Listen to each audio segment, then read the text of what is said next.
you know?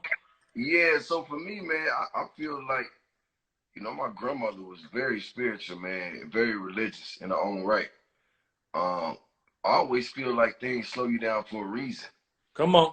And I feel like with COVID, even though it affected everybody differently, man, I just really feel like it slowed everybody down, bro. Like it made you think about the real things in life that make sense, the things you cannot live without. You know what I mean? The people Absolutely. you need, and just how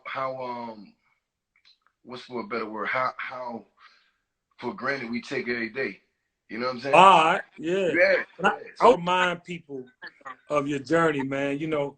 We come from the bottom, man, and like to see what we've been able to accomplish, what you've been able to accomplish in your life, man. First of all, I want to say it's been a pleasure watching your journey, seeing the man you become, seeing the growth, seeing the words manifest, seeing the words you put back into the community.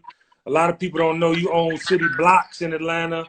You got 100+ people employed. So I just want to give you a cheers, man, and tell you we respect you, we salute you, man. So cheers to that. my God. For life. But I want to take him on a trip, Jeezy. I want to take him on a trip, man. You one of the godfathers. You belong on the Mount Rushmore of trap music for sure. Right. And I it like all to started. I like to call like when I get put in that trap music bracket, I'm just like I respect it, but I'm you gotta put me in there with like the Tony Robinson, man, the Les Browns, and Yeah, I'm you know. gonna get to that. But Okay. I wanna honor and frame the Right. Oh, beginning. we on the timeline. We on the timeline. Got it. Because you, my brother, are the example of how you can start somewhere, but it ain't about where you start, it's where you finish. We're gonna get there. But there was an Absolutely. XXL interview, Jeezy, back in the day. And you said growing up as a child, you felt empty. What Right. was that feeling like? And explain that to the people, because I got a lot of 24-year-olds on this chat. Oh man. Well, now and I gotta be, if I'm being honest, I yearn for like I had a feeling that I was bigger than my surroundings. So my surroundings didn't allow me to pull from it. Like I just felt like I was trapped and I was there. It was almost like being, just being caught with no bars. So Wow. you wake up every morning, you like, damn, like I'm grew up with my mama, and my sister.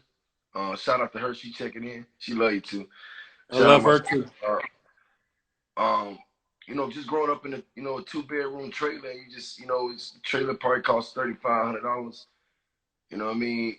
And you spend that money, all the time. It's nothing. But Yeah. when you think about that, it just let you know that set the stage. And I just remember waking up every morning like, yo, I gotta do better for my mama. I gotta get my sister out of here. I gotta figure my life out. I don't got nothing to pull from. So I would find myself like drifting out to hang with different sets of people to see how they was living so I could understand what my path was. But the emptiness was that I ain't have nothing to pull from. Like I didn't have, it wasn't no inspiration and no big homies or nobody doing better. Or, you know what I'm saying? Or somebody that you want to be like. Like it was one of my uncles. I felt like he had his life the most together. Because him and his wife was married, he had kids, and they had a cool house. Like they had the good Right. house. They had the good house with the AC, and they ate breakfast every morning. You know what I'm saying? I was Right. like, that's right. You feel me? So, Right. you know Right. what I'm saying? And Yeah. I was just like, I had to find, I had to find my path, and it wasn't no road. So what I had to do is just start blazing my own trail. That's When I right. started to blaze, I started to do what I felt was right for me. I just started to understand, oh, okay, this is what I am supposed to be doing. Like I got to go out and be curious. I got to Yeah. go out and learn things. I got to figure it out myself because nobody's gonna bring it to me. So I mean, I was empty for a long time, bro. I was just like, same thing. Young cat sitting on the porch, Yeah. listening to the hood gossip. Everybody who been rich 30 times. Boy, I was rich back in '05. Ain't nobody had no money like me. I'm like, what you have?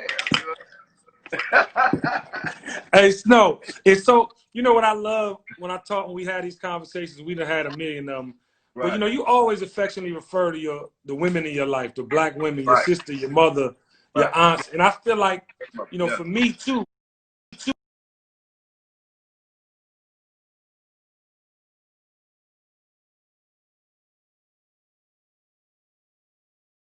influences from my mother, my grandmother, and my sister, and my aunts. And always, even now to this day, you know what I'm saying? I have my little sister, we talk about real life shit, and I be like, yo, she's fucking smart. And she's strong, and she take a lot of stuff. Same thing with my grandmother before she passed. Like, she just gave me she taught me my values. Like, she taught me my morals. You know what I'm saying? You know, and it's crazy to say Gangsta Gentleman, because my mind, I could be vicious, but then I could also be calm calm as a sea. You know what I'm saying? But she taught me that. She's like, yo, you respect people until they don't respect you. When they don't respect you, you go above and beyond to show them that they're gonna treat you with respect. And she taught me that. And my auntie mother, you know, she was very special in my life because she just taught me not to take no shit. And she taught me, like, you know, just to stay solid. You know what I'm saying? And be you, be unapologetically you. And it's crazy to say that, man, because even when I look back and I think about, you know, the male figures I had in my life, not that they didn't do anything wrong, I really understand that women are really strong and they're solid, and they just built different. You know what I'm saying? They built different. Their maternal, especially, you know, the maternal nature is their ultimate superpower. They always, you know, want to make sure that everybody good. And that's their first innate, you know what I'm saying, superpower. And you, by the way, because there's been times, like, in my life when I went through, like, real shit. You know what I'm saying? Like, real shit. And I just like, yo. And my mother, I would call my mom and be like, yo, what you doing? And then she'd just talk to me about something left. And the conversation go left and it take my mind right off of it. And she's like, you good, baby? I'd be like, yeah. But it's like she always had a way of knowing that, you know, I was going through something, trying to figure something out. But, you know, she was my rock. And it's crazy because, like, you know, I ain't never took nothing to her that she couldn't bear. You know what I'm saying? Like, even when I was getting in trouble, and she's like, man, she's like, you bigger than that. Like, how you let me pick you, or you bigger than surrounding. So for me, you know, and the more I look back at, you know, just even now, you know, and I have to realize how much love I really had around me, what I didn't think I had in it. You feel what I'm saying? Like, it's real. You know, my mother ain't never going nowhere. My sister ain't gonna never switch up on me. You know, my aunt loved me to death. You know what I mean? My grandmother, you know, before she passed, I knew I was her favorite grandson. Some might beg to differ, but I was one. Tell me I'm lying. Tell me I'm lying. Yeah. No, listen, Snow. That, you know, and you can see that in you. You know what I'm saying? Because I want to kind of go through the timeline a little bit. You know, you did 9 months in around '94, right? You went to the YAC. Well, yeah. Yeah. So you got in this trouble, and I feel like coming out of that, your life changed. You know, because much like me, you know, when I was in a senior in high school and I got locked up, my whole mind was like, wait, you know, I know there's things I have to do to get where I'm going, but this ain't where I want to be. How did '94 change you? Because soon after '98, you started CTE. Well, for me, like, I'm gonna keep it I'm gonna keep it a book. Like, another part of that empty voice that I had was things that I know I didn't want. You know what I'm saying? So I was the type of person that would sit there and watch and learn from other people's mistakes and not mine. But when I started making the same mistakes, I was like, yo, you know, I don't want to be in jail. Like, that ain't, like, my mind, like, I'm a thinker, so my mind is constantly, like, it has to be fed. Like, I have to see things, learn things, and you can't do that in there. But what I did learn is that that's somewhere I didn't want to be, and I just felt like it was a waste of time. And one thing about me, like, I'm efficient in my own right. Like, you know, I'm on my time, but I'm efficient in my head. You know what I'm saying? So I just felt like it was a long time to sit down, and I wasn't making no progress, and I had to come out and get my you know, just get my focus back on. And that was a process, and I ain't like that because I felt like I was behind. So it made me come out with a vision, and I went harder. But I also, like, you know what, whatever I got to do in life, I just can't end up back here. Because I think that was a blessing for you, because I think when we was in the street, when we were in the street young, you didn't really have a purpose for what you were doing. But I think after you came out of YAC, you had a real purpose. So anything you did, you felt you had to do, and you put that towards, you know, your goals. And CTE. What a good thing about it, though, it taught me some things, man. It taught me how, and I'm just being honest with you, like, it taught me my gift. And my gift is leadership. My gift is to serve. Because when I was in there, like, I learned a lot of things about people, and I was just like, because I never took the time to sit down and know nobody like this. So you in there, you got people on your bunk. So the blessing was I got my GED while I was in there. You know what I'm saying? Aced it, because all I had to do was sit down. And right. And my bunkmate, the guy that was on the bottom bunk, we ended up being good friends afterwards. But he didn't pass his GED test, and he was like, you know, he was going through it. He's like, man, I at least want to go back home, you know, show my people I got it, you know, GED or whatever. I was like, yo, man, I was like, open the book, and I sat there every night and tutored him when the lights was Wow. on until he passed it. You know what I'm saying? And then I just saw what that did for me. You know what I'm saying? It was like, you put somebody else first, you helped them, you took your time, and you saw that, and then, like, it just started going from there, because I was like, damn, you know, I can really, like, look out for people. And I Yeah. didn't understand that gift then, but it's just like, just take it. If you know something somebody wants to know, and you take the time to explain it to them and help them through it, it also helps you, because it took my mind off of going home. You know what I'm saying? So that That's was what's like, up, man. yeah, and I just started learning about, you know, different religions, and, you know, really, like, people was in there reading, and I was like, the hell you reading the book for, man? They ain't gonna do nothing. But now, you know what I'm saying? Now I really, Yeah. you know what I mean, open the book, because it take my mind So, off things, you know? yeah. I didn't know So, that before I went in there. yeah, no, and I think, you know, those are the times where we click, right? I always try to teach my sons in life, there's gonna be times where you gotta be able to turn it on and off. And I think for you, the light switch went up. I could Yeah, do this, I could right, do this. This is actually cooler than not knowing. And right, then, like I said, 2001, under the name Lil J, you know what I'm saying? CTE Worldwide is established. right, You know what I'm saying? You taking, you know, that energy and you putting it into business. right, So tell me right, about the name Little J, because under Lil J. right. So what it was, so I went to the hood, in the Mac. A lot of them know. So actually, what happened was the guy that I helped, um, out with his GD, ended up being from Macon. So when I got out, like I said again, when I got out, I went back to my grandmother, and I'm like, man, ain't no money here, ain't no nothing here. So I was like, I hit him up. I was like, yo, I said, where you at? So he's like, I'm on the block. I'm in Macon. I'm like, I'll be up there tomorrow. I hopped in my Cutlass, shot up there. When I got out, I looked, and I saw this scene, and I just saw opportunity. It was just like, you know, you name it, gang banging, this, that, and that. And I'm just sitting there, I'm just breaking everything down. So I said, let me ask you a question. I said, if y'all got all these people here, like, how are they making money? He's like, money? We got, you know what I mean? Like, it was like, we thugging. I'm like, yeah, but you still gotta make some bread. He's like, nah. I said, give me a week, I'll be right back. I came back, that city was never the same. Cause I Right. told him, I was like, I'm gonna show you how to get some money. You know what I'm saying? Cause I know how to do that. Cause I feel like they're gonna Yeah. just take your time. So, you know, I came, I did what I did, put the city on the map. You know what I'm saying? A few might be different, but everybody that was around me was good. And I was very influenced by music, and I was just like, I'm gonna come to the block. We be on the corner store, you know, they be up there rapping, and, you know, sunsets. And I was like, man, like, I know y'all real. I put some money behind y'all, so I grabbed about 4 homies from Duncan Block, went up Yep. all the studio out on the south side, got all the studio equipment, and tried to put them on. I was sitting in the studio with them every night, and So you was on your Easy E. At yeah, first, you was gonna be the label and just put right. other artists out. Right. So I wasn't a rapper. You know what I'm saying? Like I didn't know that. right. Niggas really get to know people on the Kenny Burns show. Right. But go ahead. So yes, yeah. So I put them on. We go in the studio. We cut all these records, and I started to slow it up.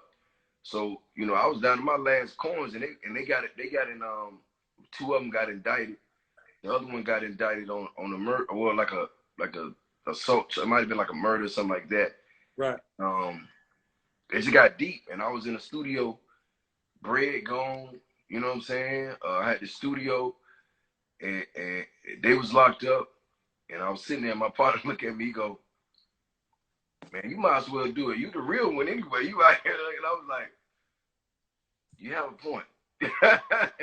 And I ain't had nowhere to go because it wasn't nothing popping on the block. So I was just sitting in the studio, and I was trying to make songs, and I was just like, I would make songs, and I was yelling, and I tried everything you think of to try to find my pocket. And the Lil J project, you know what I'm saying? I made, like, you never believe I was in Atlanta. I made that, and this white boy named I think his name, I forget his name. It's white boy. He was an older guy, but he had a studio that was in his barn in his backyard. So like a barn made in his backyard. So it was like, you know, a barn, a real life barn. Some other shit, right? Right, east side Atlanta. And I never forget, Bone Crusher had a song out at the time, and he was like, Bone Crusher was winning. I was like, yo, I gotta get a song Bone Crusher. So I get Bone Crusher to come to the studio out there. So he drive all the way on Conyers on the east side. We get there. He keep the whole time he there, he keep complaining about, man, I just ate some so I think McDonald's or somewhere. He was on the way, and he looked at me and said, you think he'll let me use the bathroom? I'm like, I don't know. So so keep in mind, he don't got no bathroom in the barn. Right. So right. the nearest store is like 25 minutes. Yo, oh, shit. Man, I gotta use the bathroom so bad. He said, which one you gotta do? And he was like, no, I gotta use the bathroom. Right. He's like, yo, my man, my family in the house. Can't nobody go in my house. So Bone Crusher looked at me like, and Bone Crusher ain't no little motherfucker right. either. That's a big boy. So he, you know, he had to leave and drive all the way to the store, but I never forget it. And I was just sitting there like, wow, man, I'm recording an album in a barn. There's no bathroom and nowhere to sit. I want this shit bad. I want it bad. I know I want it bad. Yeah. And I sat there the whole time, and I was just like, you know what I mean? I was just like grinding it out, and I really didn't know my my calling with it. So Lil J was like an experimental phase for me because I was trying to find the sound. I ain't really had my own producers. I didn't really understand how it went, but I gave it my all. So I put, you know, a lot of bread in it, and it got me the attention I need because I had all this, you know, all this jewelry and all these cars, and every time I was, you know, going to the studio, I started going to Dallas Austin studio because I saw everybody was there. So I'm like, well, if I can go there, people will see me. I'll run into somebody. Right, and that's how I started, you know, getting on. So I took the Lil J project over there, and I'd be playing and getting studio time and just sit around. People started noticing me, and that's how I really just started. I just started kind of moving around, knowing the DJs, being in the city, knowing people, and But 2003 though, Snow, right. when you released "Come Shop with Me," I think you started to define. Obviously, you introduced everybody to Young Jeezy, right? But you did records with, you know, Shawty Red, which is, oh yeah. You know what I'm saying? The Shawty Red thing was special because a lot of people don't know. Like, you know, I'm still, you know, my mentality is still street. I don't understand what it is to make a song. I don't know the studio lingo because I'm still learning, but I'm doing it by myself. So when you start getting in the studio with people who do it for real, you kind of, it's almost like you being an amateur basketball player and then somebody puts you in, you know, put you on the court and then right. You know what wow. I mean? Right. You're like, wow, this is for real. So what I would do with Shawty them is I would just go sit in the studio and just be a fly on the wall and listen to what they were saying. Like, bring that back. I'm gonna do that takeover with. I'm gonna put something right here. And I was just like, oh. So I sat there for a while just being a student, just watching everything. And then you know, Shawty was, you know, he had drummer left, right, left back then. And he was like, you know, he's this young kid and he was just good at what he did. And it was just like, but he loved to party. So my thing was, I love the ball. He loved the party. I love the ball. So okay, Let's go out. Ball. I love the ball. I'm gonna take you and your crew out, and it was easy because I'd be like, I go buy 50 bottles of champagne just so I can be in their mix. He's like, no, we want Corona. I'm like, Coronas? Oh, you good, baby? So, keep them coming. Get as many Coronas as you want. You know what I'm saying? He just wanted Coronas, and but I was getting the game, and he was getting the game for me just as far as how I was moving because, you know, back then I was really moving militant. So I think a lot of people was intrigued with that. And we were just giving each other the game, and that's how I started getting the lingo sitting there with him. And then I just started calling him. I was like, yo, man, I got some beats. And then, you know, like at the time, like, you know, Shawty love money, love to hit the mall. I'd be like, yo, man, I'm going to come pick you up about 5. We're going to hit the mall. Then we go to the studio, right? Then we go to the studio. I let them ball out. You know what I mean? Then I'm going to go to the mall, let them ball out. And then we always end up in the studio. And then, you know, he would have people come through. And we just started cutting records. But it got real when I started really, like, feeling like I had to really make it in music because I didn't have nothing else to do. that was gonna Was that during Come Shop With Me though, Jeezy? Was Come Shop No, With Me the that was moment? coming. That was coming out of Come Shop With Me, and I had some woes go on that kind of threw me off, and then I had to come back. And when I came back, and I started doing a couple songs. So I started going to his house, and he moved out on the south side. And boy, I used to hate that drive, boy, because I used to be high as hell. And the police, you know, the police on Terry Boulevard, I used to be in my little bucket. I had a Grand Prix Gold. That was my bucket with tinted windows. And I used to be driving. And I used to, like the drive to his house was long, but the drive back late at night, oh man, longer. Oh my man, the police, because you know anything about Terry Boulevard on the south side, man, them police bad as hell. And I used to be in there like, you know what I mean, trying not to get pulled over.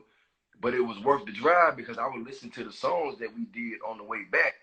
But I had that feeling because it was a rush. You still seeing the police. You still seeing what's going on. I'm like, yo, this shit is real. And that's why I'm thinking about the music.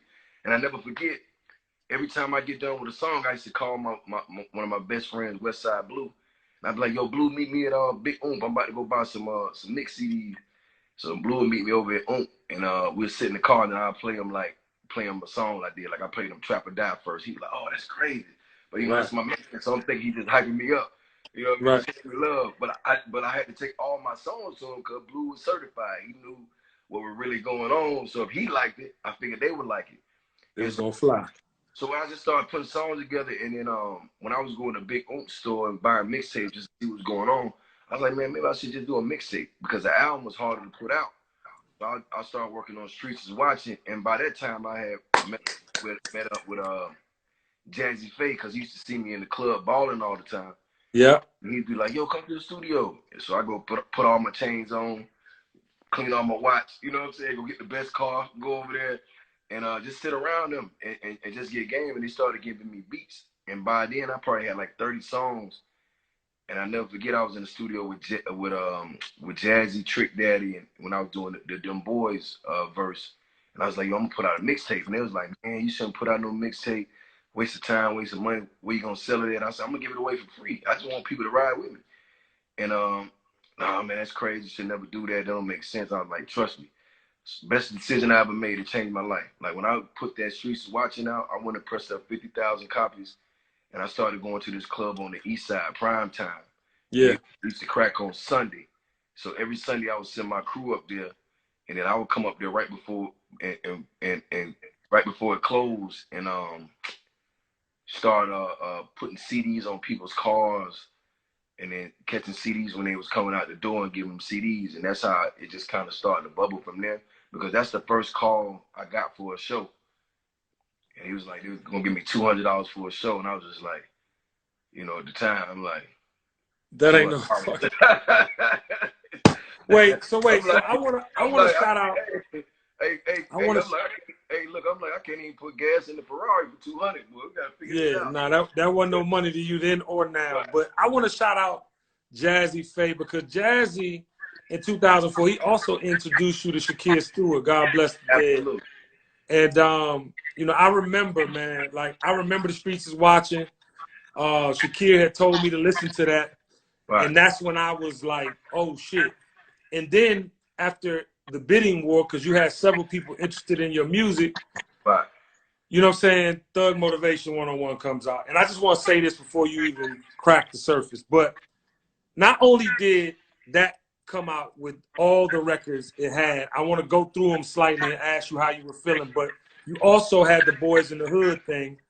And right. You just mentioned that verse. I want to tell you, Snow, that's one of your best verses. I mean, if you ever did anything in the street, right. If you ever knew anybody that hustled and knew the game, the lingo, that verse, matter of fact, hold on one second.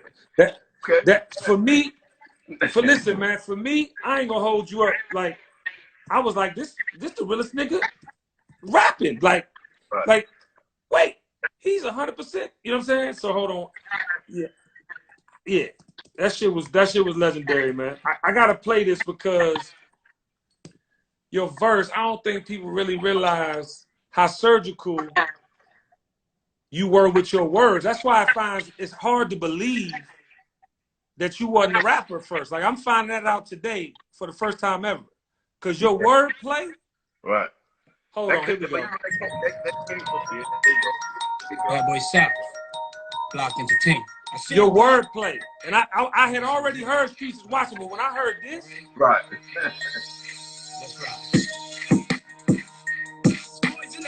this first verse right here, dog. Crazy. As we proceed to give you what you need.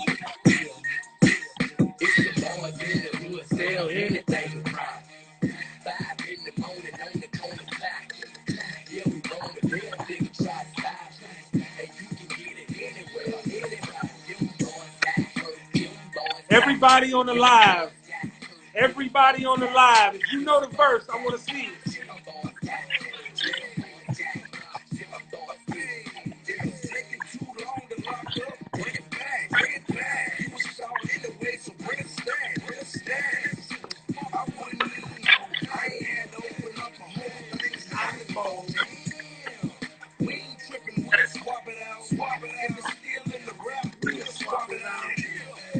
Let me hop up in the shower and get myself together. I'ma need about an hour. I got Real clientele. I don't need no scale. he worked a needle on the low. The other man said it's a white chance slow. Hey, dog. I believed you. Yo. I believed you. Yeah, no, hey, I'm gonna tell you the craziest thing. Like right in that verse, that was the day that I played Streets is Watching for Jazzy. I was in Jazzy Face Studio. Sierra was in the back room working on goodies. We was doing that verse in the front room, and I was getting ready to put out Streets is Watching.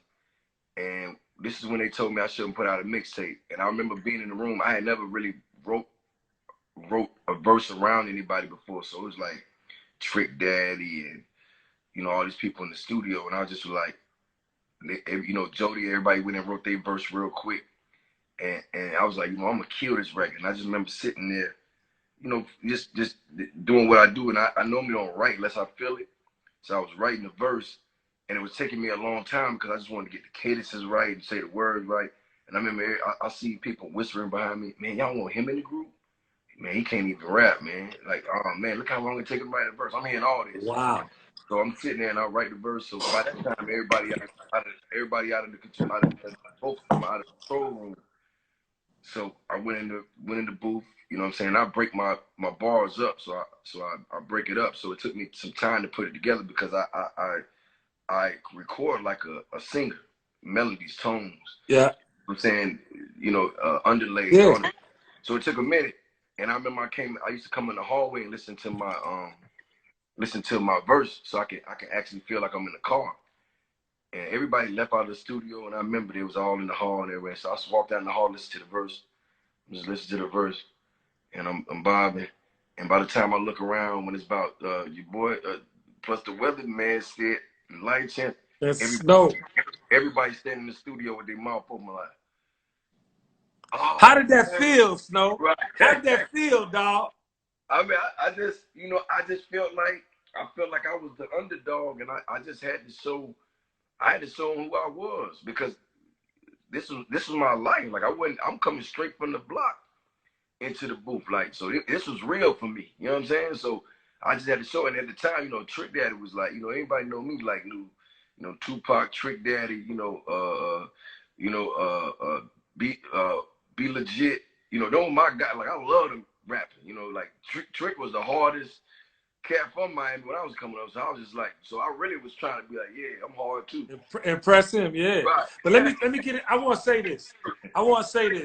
Let's get it is not only one of your most famous phrases, but Thug Motivation 101, front to back. And I gotta play a couple records because I'm the king of hosting. Right. In the world. Hey, this I know. And I've done over 200 parties with you in a decade. Real shit. And I promise you, there might not be another rapper that gets the attention when I'm in any city. When we play them Jizzle records. And these records right here. Oh yeah, that's it. Don't get no real.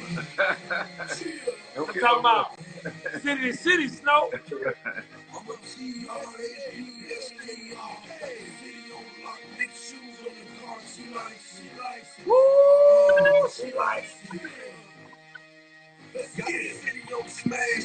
So quick clock, 80 grand just to see the Jacob go TikTok. I'm so materialistic, so well connected. Just ask about me. So well connected. All day, I don't get no sleep. No eating sponge if it's 4 times The week, yo, Trap Star.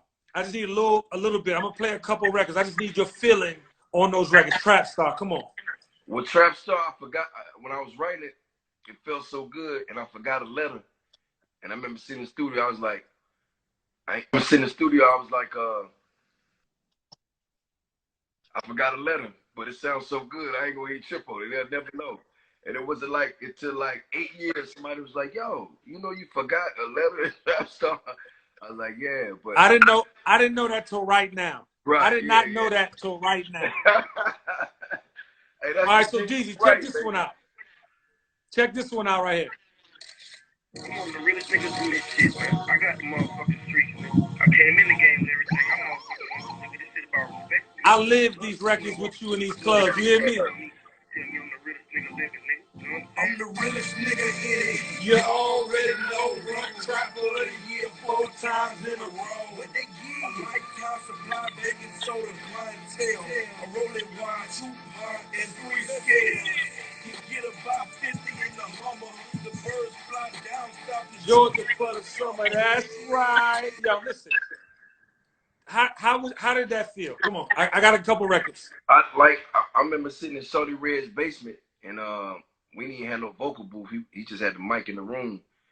And what I would do, I would go to like the bathroom in his basement, and while he was making the beats, I'll be rapping to myself in the bathroom so I can get the first couple bars. And I was like, "Yo, I ain't gonna even write this. I feel it." And the minute I said, the first, "I'm the realest," I knew what it was. That was it. Hey, one of the best intros. Listen to me. One of the best intros to start a song ever. But you're on my wall of fame, right? And before I show you this picture, this is one of the best nights in the world famous Compound history. And when I'm gonna play a record, I'm gonna show you the picture first. But this picture right here, yes, sir, it's one of my favorite pictures of me and you, and we have a million. But that night, Snow, we dropped this record right here. Yes, and sir. I know for a fact, besides being a DC at Club Love for the inauguration, I know for you, just being a fan of Hov like we all are, right. When he saw Atlanta go up to this motherfucking record right here, yes, the whole fucking compound shook, nigga. Yes, sir. That's it. We was in that bitch like. I don't want to stop, hey. Told y'all niggas I was gonna keep it street, nigga.